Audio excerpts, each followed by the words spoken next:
예, 반갑습니다. 저는 한국직업능력연구원에 있는 유한구입니다.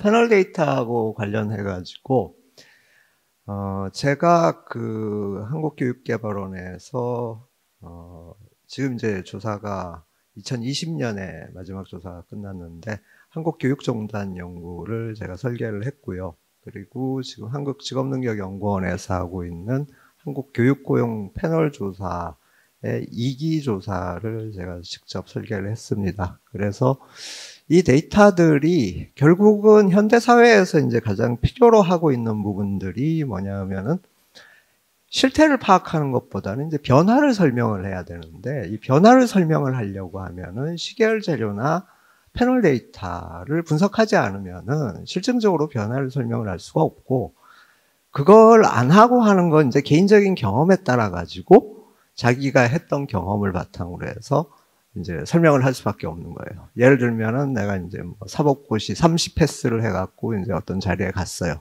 너 어떻게 성공했냐? 그러면 자기가 이제 해온 걸 이렇게 쭉 보는 거예요. 보니까 난 이것도 했고 이렇게 하면 된다. 근데 이게 그렇게 하면 다른 사람이 이제 그렇게 하면 그렇게 되겠느냐? 그건 안 그렇죠. 왜 그러냐 하면은 도달된 지점에서 거꾸로 트랙을 쫓아가는 것과 밑에서 올라가면서 그 자리를 갔을 경우에는 확률적으로 결과가 이 사람이 0.1%에 해당될 수도 있는 거거든요. 99%에 해당될 수도 있고. 그렇기 때문에 변화를 설명하려고 하면은 이 시계열 데이터 또는 이 그 패널 데이터가 꼭 필요합니다. 제가 오늘 발표할 내용은 경제인문사회 연구에서 지금 협동과제로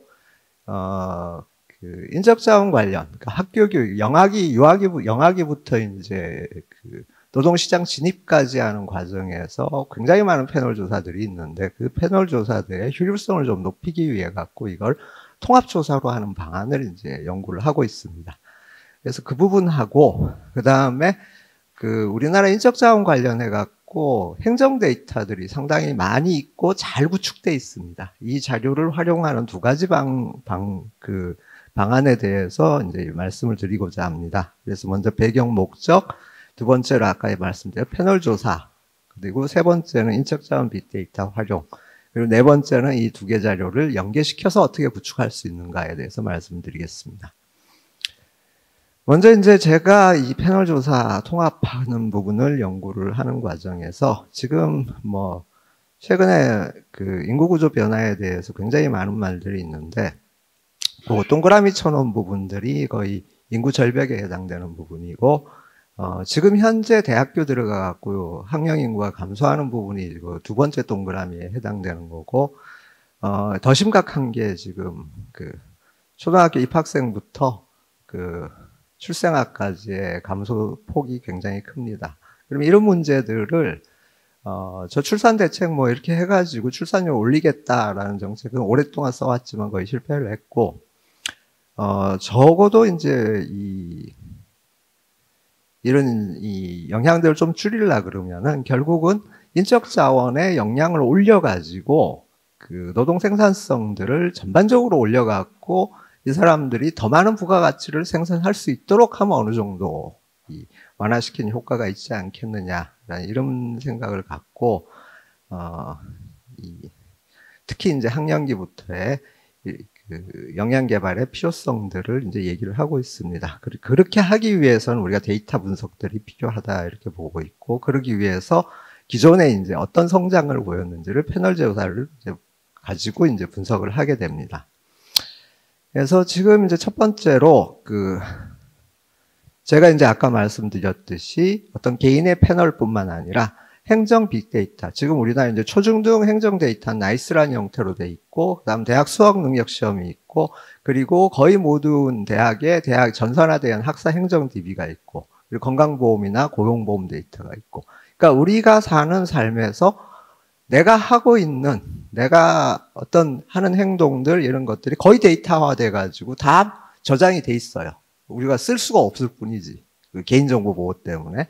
그래서 이런 것들을 효과적으로 활용할 수 있는 그런 방안이 하나가 필요하고, 그럼 이것만 가지고 모든 것이 설명되느냐 하면 그게 아니고, 내 성격, 그리고 내가 어떤 노력을 했고, 어떤 생각을 갖고 있고, 뭘 지지하고 이런 부분들은 그런 행정 빅데이터가 없기 때문에 그걸 패널로 구축을 해갖고 하는 그런 방안들이 이제 두 가지를 생각을 했고, 그래서 인적자원 관련 패널 자료를 효과적으로 구축하는 방안, 그리고 빅데이터를 연계해갖고 패널 형태의 데이터를 구축하는 방안, 이 두 가지가 지금 말씀드릴 내용에 해당이 되고, 뭐 이 말이 맞는지는 모르겠는데 행정 빅데이터를 하드 데이터 이렇게 표현을 한다 그러면은 패널 조사를 하는 건 개인 특성을 포함한 이런 자료들은 소프트 데이터에 해당이 되고 두 개가 연계되는 그런 방안을 말씀드리겠습니다. 국내에 이제 패널 조사를 하고 있는 기관이 뭐 굉장히 많겠지만, 인적자원 관련해 가지고는 육아정책연구소에서 패널 조사를 하고 있고, 한국교육개발원에서 하고 있고, 한국청소년정책연구원에서 하고 있고, 그리고 한국직업능력연구원 저희 기관에서 하고 있습니다. 그리고 성인기로 들어가면은 이제 대표적인 게 한국 노동 패널 조사하고 한국 복지 패널 조사, 이 두 가지 패널 조사가 있습니다. 그래서 이것들을 어떻게 효과적으로 연계시키느냐에 대한 얘기를 하면은, 먼저 패널 조사를 보면은 육아정책연구소에서 주로 이제 아동 패널 중심으로 하고 있고, 학령기를, 그 다음 한국교육개발원 학령기 조사를 하고 있습니다. 이건 그냥 넘어가겠습니다. 지금 보시면은 이때까지 한 패널 조사에 코호트 조사를 주로 하고 있기 때문에 그 코호트들의 조사 기간을 하고 이렇게 보시면은 되게 선이 많죠. 그리고 심지어는 특정 기간은 선이 겹쳐요. 그러니까 이게 똑같은 대상이 이제 조사가 된다는 얘기입니다. 그래서 이걸 좀 정리를 할 필요가 있다. 그래갖고 이 연구를 시작하게 됐고, 설문 문항들도 보면 거의 대동소이합니다. 배경, 그 다음 환경, 그리고 발달, 이런 식이고, 거기에서 이제 이 학령기로 들어가면은 성취도 검사에 대한 자료들, 성적, 그 다음에 조금 더 나가면 이제 진학, 진로, 이런 부분들로 돼 있고, 저희 연구소에서 하고 있는 그 교육고용 패널 조사 같은 경우에는 이제 노동시장 진입 초기까지 조사가 이루어지고 있습니다. 그래서 사실 이제 거의 같은 맥락에서 이렇게 조사가 되고 있고, 그것이 이제 중복되고 또는 이렇게 되고 있는 부분들을 좀 효과적으로 통합할 수 있는 방안 중에 하나가 아이디어를 낸 게, 그 조사 행정 업무하고 이 패널 조사에서 연구라고 하는 부분들을 분리를 해갖고, 연구라고 하는 부분들은 각 기관의 고유한 영역이고 전문성을 갖고 있기 때문에 이런 부분들은 그대로 추진을 하고, 그다음 패널 조사의 행정 업무, 그러니까 예를 들면 실제 조사를 실행한다거나 조사 업체를 위탁한다거나 데이터 클리닝을 한다거나 그다음 학술 대회를 개최한다거나 데이터를 공개한다거나 이런 것들을 이제 통합해서 하는 방안을 하는 게 어떻겠느냐, 이렇게 이제 생각을 해서 지금 요거는 아마 8월에 저희 프로젝트가 마감이 되면 그 결과가 나올 것 같습니다. 그리고 이제 그러면은 이 조사에서 기존에 하는 기관들이 청년기 이후에는 사실 조사가 없습니다. 30세 정도 되면 다 조사가 끝나는데, 이 이후에 이제 성인기에 어떤 교육 관련 또는 인적자원 관련 어떤 학습이라든가 교육이라든가 이런 부분들에 대한 조사들은 지금 기존의 그 가구 패널 조사 형태로 하고 있는 한국 노동 패널이나 한국 복지 패널 조사에서 어떤 평생교육이나 평생학습 관련 문항들을 공유해가지고 같이 활용하는 이런 방안들을 지금 모색을 하고 있습니다. 그래서 이런 식으로 한다 그러면은 적어도 이제 영아기 태어날 때부터 육아정책연구소 패널 같은 경우는 표집을 산부인과에서 합니다. 거기서. 그래갖고 애 태어나면 이제 그때부터 하고 그렇게 하고 있습니다. 그리고 이 과정들을 하면 이제 아마도 한국에서의 인적 자원이 어떤 식으로 형성되는지에 대한 답을 좀 얻지 않을까 이렇게 생각을 하고 있습니다. 예.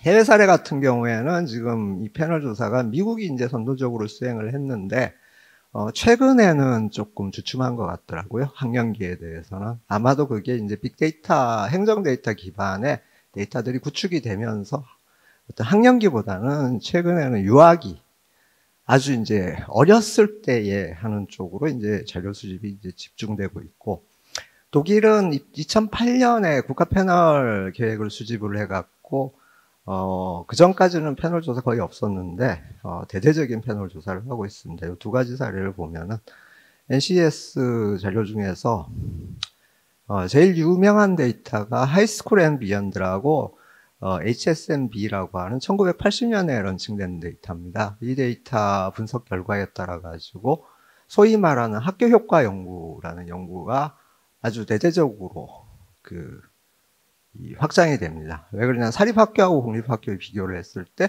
사립학교의 교육 효과성이 공립학교보다 낮다. 그래서 그 결과에 나온 게 지금 뭐 논란이 되고 있던 차터스쿨이라든가, 그러니까 공립학교를 사립처럼 운영하는 이런 제도들이 이제 그때 막 나오기 시작했고, 뭐 그 이후에도 이제 논쟁들이 많이 벌어집니다.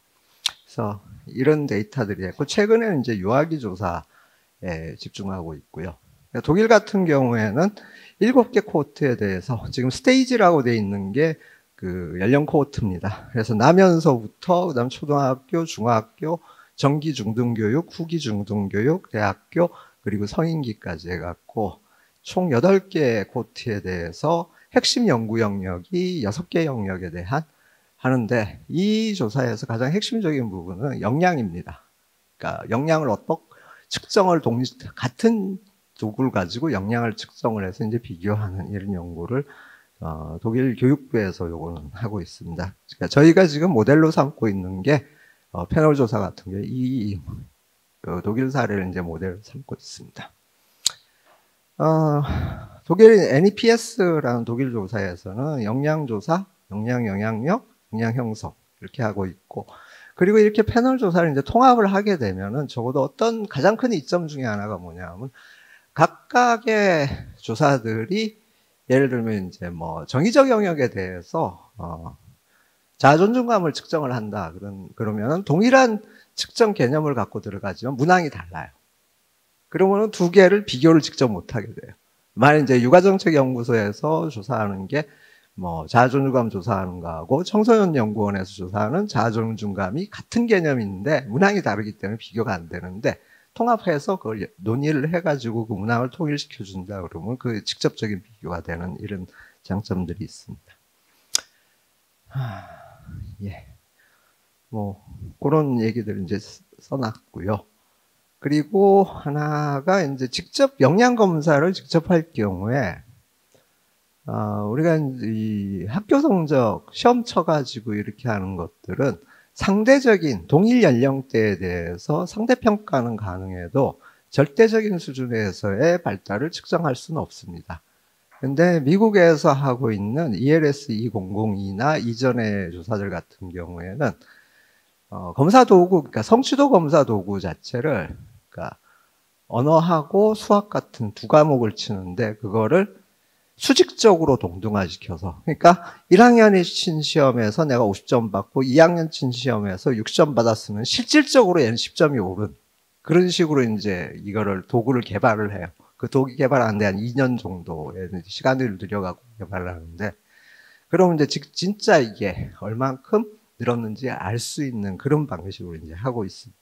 그래서 그런 연구들을 좀 해가지고 실제로 역량이 얼마나 발달되는지 알 수 있는 방법을 지금 추구를 하고 있습니다.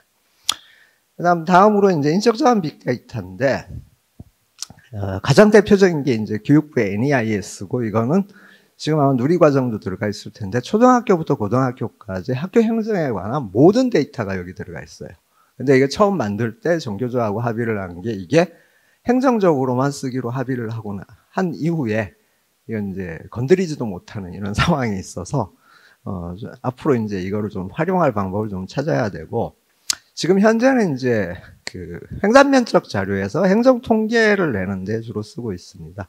이외에도 이제 뭐 학교 알림이 대학 알림이 되는 공시 자료, 그다음 취업 통계, 평생학습 통계 등 조사 통계 자료, 그다음 대학 입시, 수학 능력 시험, 학업 성취도 관련 자료, 그다음 개인 자료들을 관련된 학교 단위 자료들, 이런 것들이 이제 축적이 돼 있고, 취업 관련해서는 고용노동부의 고용보험 DB, 그 다음에 직업훈련 DB가 지금 이제 구축이 돼 있는 상태고, 건강보험 DB가 이제 보험공단에 있는데, 지금 대학교 취업률을 산출하는 데이터는 건보 데이터입니다. 그러니까 건보하고 연계해가지고 데이터를 산출하고 있습니다. 그 외에 이제 국세청 DB, 이런 것들이 활용이 가능한 데이터들입니다. 그럼 데이터를 전혀 제공 안 하는 건 아니고, 교육부에서 한국학술정보원을 통해서 주로 이제 학교 단위 데이터들을 제공을 하는데 신청을 받아가지고 검토해서 데이터를 제공을 해요. 그렇기 때문에 이게 이제 시계열적인 데이터를 구축을 해서 데이터를 분석하기는 조금 어렵습니다. 왜 시계열적인 데이터를 분석하려고 그러면 개인의 정보들을 다 연결해야 되는데 그거는 허용을 하지 않고 있습니다. 그래서 지금 현재 구축되어 있는 자료를 이렇게 제시하고 있다라는 거고, 그래서 이런 자료들을 제공하는 방식이 행전자료 주로 이제 제공을 하고 있고, 개인 수준 자료는 지금 제공을 제한을 하고 있고, 특히 이제 개인정보보호법에서 제일 저는 좀 독소 조항이라고 생각하는데, 행정기관이 수집한 데이터를 개인이 식별되는 형태로는 내보내지 못한다. 이게 지금 개인정보보호법의 핵심인데, 피할 방법이 없어요. 개인이 식별이 돼야지 연계가 되는데, 그러니까 좀 더 궁극적으로는 이제 법을 좀 개정을 하던가, 또는 뭐 다른 방식들을 좀 도입을 할 필요가 있고, 그렇기 때문에 우리는 엄청난 보물을 쌓아놓고 썩히고 있다. NAIS, 대학능력, 수학능력시험, 대학 학사 DB, 그리고 고용보험, 건강보험 DB, 이게 연계가 되면은 학생들이 뭘 배웠고, 대학에서 뭘 배웠고, 그걸 얼만큼 배웠고, 수준이 어떻고, 그래서 노동시장에 가갖고 어떤 역량을 보이고 있고, 좀 뭐, 진로 패스에 대해서, 커리어 패스에 대해서 얘기를 한다면, 어떤 경로를 밟은 애들이 어느 직업을 얻었을 때 더 역량이 뛰어나더라. 예를 들면, 특목고, 예를 들면 이제, 과고나 이런데 우리가 기대하기는 과학고등학교를 나와서 이 사람이 훌륭한 과학자가 돼갖고 더 높은 성과를 낼 거다라고 얘기하고 우리 돈을 막 쏟아붓고 있는데, 세금을. 진짜 그런지 모르죠. 과거 데이터 한번 분석을 해봤는데, 교육고용 패널 1차 1기에 과거 한 300명 갖고 추적 조사를 했는데, 한 20% 정도가 그쪽 계통에서 일을 안 하거나 또는 빌빌대거나 이런 상황에 이제 있어. 그럼 일반 고등학교를 나와갖고 과학을 전공하는 애들하고 과연 성과가 어떤지 아직 잘 몰라요.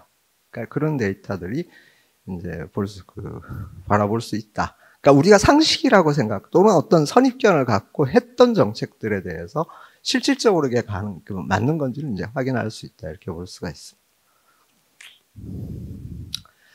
자, 이제 미국 같은 경우에는 얘네들이 이제 롱지튜디널 데이터 시스템이라고 해서 각 주별로 이런 데이터들을 구축해서 활용을 하고 있습니다. 그러니까 학사행정, 특히 이제 노동시장 진입 관련해서 얘네들은 이제 자기네 지역에서 세금을 갖고 이제 키워놨더니 다른 주로 가갖고 다른 주에서 세금을 내면 안 되잖아요. 그러니까 굉장히 중요한 요소 중에 하나가, 평가 요소 중에 하나, 우리 주에서 취업을 하느냐. 이런 것도 이제 보기 때문에 주 단위에서는 거의 대부분이 LDS 시스템을 갖추고 있습니다. 그러니까 메릴랜드주 같은 경우는 K-12 고등교육 노동시장 정보를 수집해서 기관을 만들어서 이걸 제공을 하고 있고, 현재 약 300만 명 정도의 정보를 갖고, 16% 정도가 이게 이제 다 연결된 데이터를 갖고 있습니다. 근데 뭐 다른 데로 가거나 뭐 개인 동의 안 하거나 이런 것들도 있을 수 있고요. 근데 현재 이제 미국의 연방교육센터인 NES에서는 스테이트 와이드 롱지튜디널 데이터 시스템 구축을 하고 있습니다. 이걸 위해 가지고, 그러니까 각 주에서 갖고 있는 데이터들을 연계시켜 가지고, 그러니까 얘네들 이제 주 단위로 넘어다니면 데이터가 단절이 되기 때문에 그 데이터까지 구축을 추진하고 있습니다. 이게 이제 스테이트 와이드 롱지튜디널 데이터 시스템에 대한 프로그램이고, 그 효과는 이제 학교에 대해서 구체적으로 이제 어떻게 우리가 이제 전 교육학 전공인데, 교육학에서는 가장 중요한 게 뭘 가르치고 어떻게 가르칠 거냐, 어떻게 가르치는 게 효과적일 거냐, 이게 이제 가장 핵심적인 질문이라면 그걸 이제 답할 수 있는 부분이 있고, 학교 행정의 효율성을 높일 수 있고, 그리고 이게 데이터가 엄청나기 때문에 연구물이 뭐 수천 편 나올 수 있겠죠. 더 나올 수도 있고. 그 다음에 노동 시장에서의 어떤 성과 부분도 획기적으로 올릴 수 있는 그런 연구 결과들이 나올 수도 있습니다. 그래서 이 미국 전체에 대한 주 단위의 시스템들을 연계하는 이런 지금 작업들을 하고 있습니다. 자, 그래서 마지막으로 이제 국가인적자원 데이터, 이제 빅데이터 구축 방안은 사실 이제 법령 개정이 되면 제일 좋습니다. 법으로, 미국 같은 경우에 모든 조사가 법의 지원을 받기 때문에 문제가 안 되는데 우리는 연구기관에서 하다 보니까 그러니까 사정하고 다녀야 돼요. 그래서 이게 좀 그렇고, 그 다음에 그 인적자원 정보를 제공하는 기관은 이제 지정해서 운영하고, 그 다음 정보 수집 기관의 데이터를 통합한 시계열 데이터를 구축해서 공개하고, 그 다음에 만약 이 자료가 공개가 되면 되게 재밌는 현상이 나타날 것 같은데 미국 같은 경우는 실제로 나타나고 있습니다. 이 데이터를 공공에서 뭐 하는 게 아니라 민간에서 이 데이터를 이용을 해갖고 학교나 개인이나 이런 사람들한테 컨설팅을 하는 거예요. 자기네들이 분석을 해서. 그럼 지금 이제 학생들이 우리 애가 뭐가 될 거냐면 점집에 가고 점치고 뭐 심지어 옛날에는 이제 지문을 딱 분석을 하면은 뭐가 될지 안다라고 사기치는 경우도 있었는데 이게 실질적으로 이 데이터에 바탕을 해갖고 어떤 컨설팅 시장들이 열릴 수도 있다. 이렇게 말씀드릴 수 있습니다.